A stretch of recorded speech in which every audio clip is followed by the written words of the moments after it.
Hey, I'm Josh with Jasper Yeast, arriving with the 258, the high pressure lager yeast for the collab.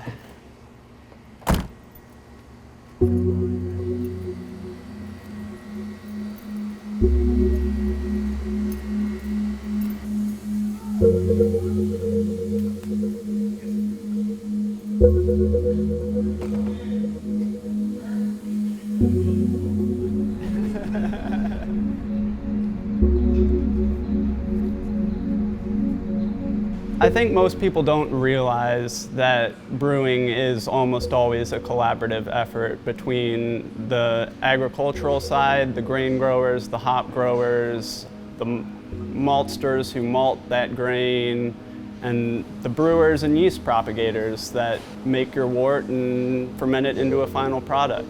It takes a lot of hands to produce that beer in front of you. So one of the things I really appreciate about being involved in this collaboration and working with other breweries is that just the opportunity to do that. We're all so busy that we don't make enough time to do fun collaborations like this. So being pulled together, given the opportunity to do this, has really given us some time to just hang out again, be collaborative in our ideas, learn from one another, and just get back to what beer is all about, and kind of take a break from the fast pace of it all, and just going back to the core of like a simple recipe brewed with friends and brewed with our community, just kind of the way it should be, and stop there.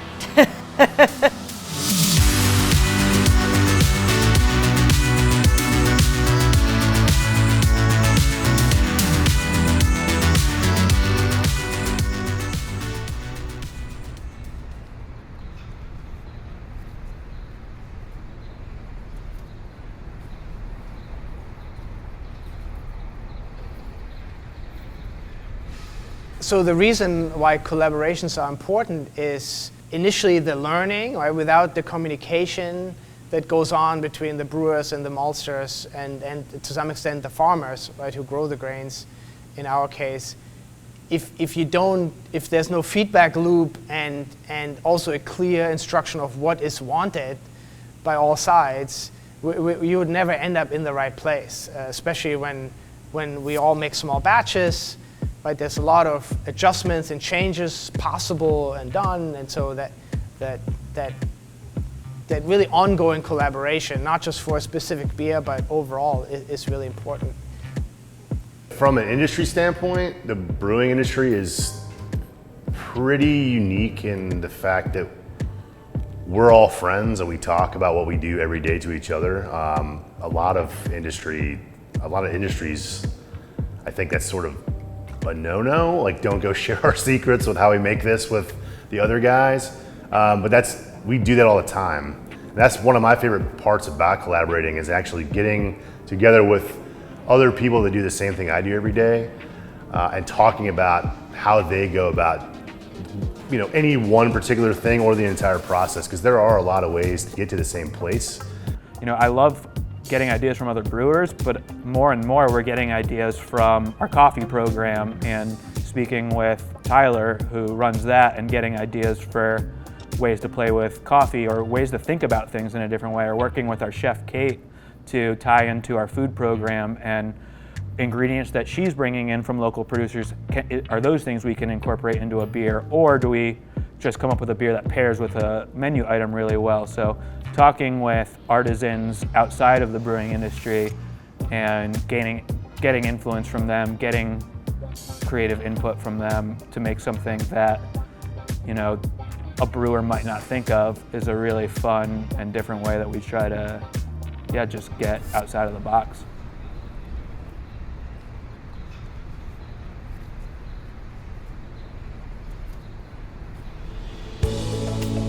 So the beer that we're brewing today, so my malt house supplied the base malt, and then Epiphany over in Pittsburgh supplied the roasted malt. So the Carolina Gold that's being used in this beer would supply most of the alcohol content and just the good base beer flavor.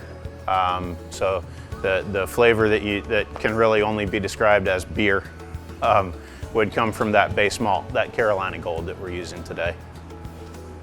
For this collaboration, we're using JY258, our high pressure lager. It can be fermented at a bit higher temperatures than most lagers and under pressure to reduce ester formation.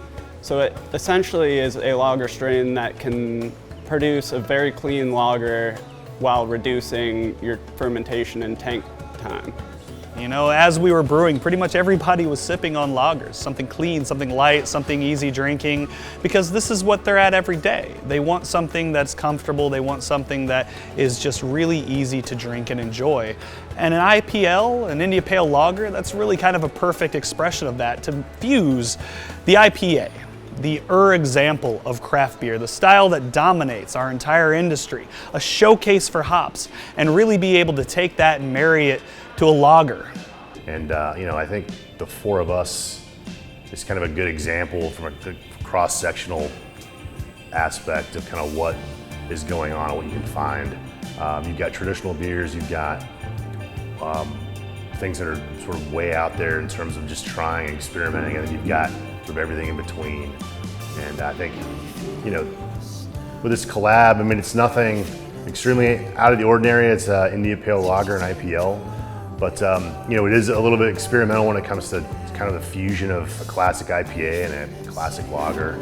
I think that fits actually really well with what the four of us in this collaboration do every day. So I think that goes hand in hand with what we try to do with our beers in general. We try to make them interesting and approachable at the same time and find that balance between the two. And I think that's something that we focus on as a brewery, but I think that's something that Charlotte's breweries in general also do a really good job in their own ways of cultivating. I think the best part is the grain that we used was from North Carolina, and then dealing with a smaller yeast company was great with the Jasper people. They had a lot of they have a unique strain we could use. Everybody had a little part in the making of the beer, whether it be the name or the process or the grains. And I think it'll be a great reflection of the terroir and just the local breweries working together. Even though it is like a quote unquote simple type of beer, those are the beers that you can't really hide anything.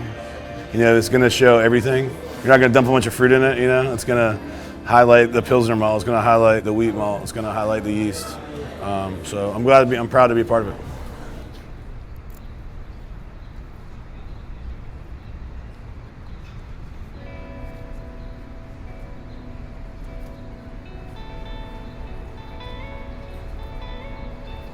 On the one hand, the most obvious connection is everybody wants to have fun, right? We're all in this not just to have money for our lives, right, and to make a living, but also because there's passion in it, right? There's dedication to making the best beers, challenging yourself, learning something. All that comes in, and collaborations are like amplifying that, right? Because you're not just by yourself making your product, but you're obviously layering in with everybody else, and that makes it interesting.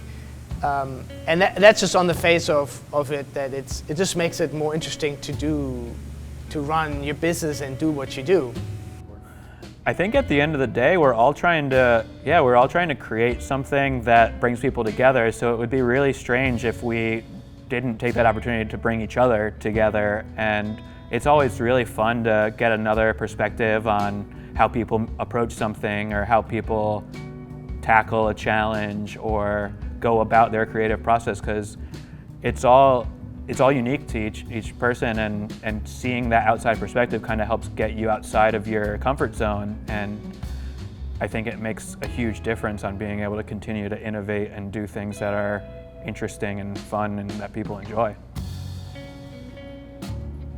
One of the key things about Crafted is being able to take breweries that people have maybe heard of, maybe haven't, and be able to tell their story and really give them the opportunity to learn more about them and to be able to connect with them. Because beyond just even their own communities, they have a story, they have a background, and they're doing something absolutely remarkable. So it's our hope that Crafted is able to expose people to more of these breweries that are going to be their next favorite. That the only reason they haven't been able to discover, the only reason that they haven't been able to enjoy is things outside of that company's control. It's the same thing that drives us at Bavana. It's the same thing that drives a lot of the organizations and the Brewers Guilds and the trade organizations that are really focused on being able to raise the awareness and remove some of those barriers and increase the access, because at the end of the day, we want people to be able to drink what they enjoy drinking. After all, it's just a beverage. And if we can facilitate that, if this series is able to facilitate that, I feel like we've done a pretty good job.